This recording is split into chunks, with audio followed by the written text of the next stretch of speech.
عمران خان تو تیار ہیں کہ وہ اسلام آباد آ رہے ہیں، آپ کی طرف سے بھی طاقت کے استعمال پہ ہی فی الحال یقین نظر آ رہا ہے، کنٹینرز لگائے گئے ہیں، ان کا بھی خرچہ ہوگا، اور ظاہری بات ہے کہ رانا ثناءاللہ صاحب کی اسٹریٹجی تو سمپل ہے، وہ کہہ رہے ہیں کہ جی جیسے 25 مئی کو نمٹا تھا اس سے بھی بدتر نمٹیں گے۔ دیکھیے، میں ابھی بھی امید کرتا ہوں کہ عمران خان صاحب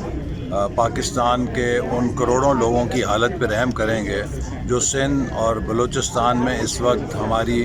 مدد کے لیے قوم کی طرف دیکھ رہے ہیں۔ وہ سیلاب کے ہاتھوں بری طرح تباہ ہوئے ہیں، وہ بے سر و سامانی کے عالم میں ہیں۔ اگر کوئی شخص ان لوگوں کو چھوڑ کے اپنے اقتدار کے لیے لشکر کشی اور لانگ مارچ کی باتیں کرتا ہے تو لگتا ہے کہ اس کے سینے میں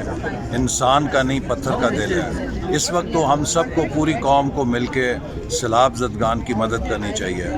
لیکن اگر عمران خان صاحب کوئی لانگ مارچ کریں گے تو انہیں یاد رکھنا چاہیے کہ پاکستان کسی 16ویں یا 17ویں صدی کا ملک نہیں ہے کہ جہاں آپ دارالخلافے میں لشکر کشی کر کے اقتدار پہ قبضہ کر لیں گے۔ یہ ایک آئینی اور جمہوری ملک ہے، یہاں پہ اقتدار کے طریقے بھی آئین کے مطابق ہیں اور جمہوریت کے مطابق ہیں، اور ڈنڈوں کی اور لشکروں کی اور جتھوں کی سیاست سے ہم پاکستان کو دنیا میں پیش نہیں کرنا چاہتے۔ انہیں اپنی باری کا انتظار کرنا چاہیے، اور جو سوال ان سے پوچھے جا رہے ہیں، عمران خان صاحب کی اس ساری لشکر کشی کا مقصد احتساب سے بچنا ہے، چونکہ ان کے خلاف جو ثبوت اس وقت اکٹھے ہو چکے ہیں وہ اتنے ٹھوس اور مضبوط ہیں کہ وہ بچ نہیں سکتے۔ انہوں نے پوری دنیا سے چندہ اکٹھا کیا خیرات کے نام پہ، اور اس سے وہ اپنی سیاسی جماعت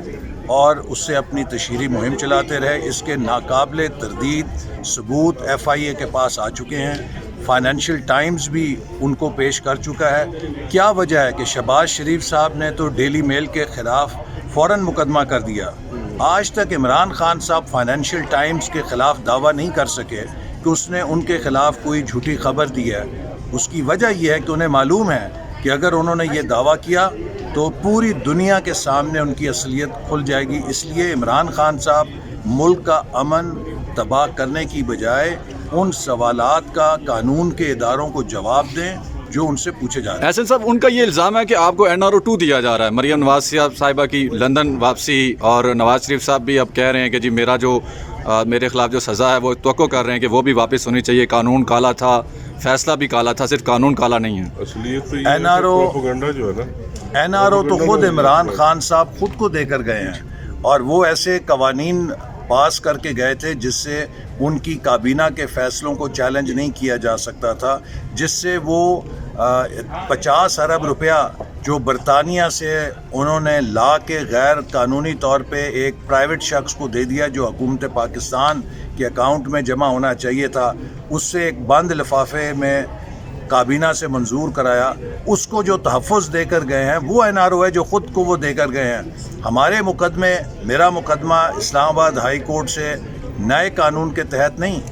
پرانے قانون کے تحت خارج ہوا ہے۔ مریم نواز صاحبہ کو کسی نئے قانون کے تحت نہیں بلکہ ان کے اوریجنل ریفرنس کے میرٹ کے اوپر اس مقدمے سے بری کیا گیا، لہٰذا ہمیں کوئی کسی قسم کی رعایت نہ ملی ہے، نہ ہم لینے پہ یقین رکھتے ہیں۔ اصل بات یہ کہ وہ جھوٹ کے مقدمے، جھوٹ کے پلندے اور جھوٹ کی الف لیلہ کہانیاں جو عمران خان صاحب نے بنائی تھیں اب ایک ایک کر کے ایکسپوز ہو رہی ہیں۔ YouTube پر گوگلی نیوز دیکھنے کے لیے youtube.com کی سرچ بار میں گوگلی نیوز TV ٹائپ کریں۔ گوگلی نیوز کے پیج پر سرخ رنگ کے سبسکرپشن والے بٹن پر کلک کرنا نہ بھولیے۔ YouTube پیج پر اپلوڈ ہونے والی ویڈیوز سے باخبر رہنے کے لیے بیل آئیکن پر کلک کیجیے۔ آپ کو ہر نئی ویڈیو کے بارے میں نوٹیفیکیشن موصول ہو جائے گا۔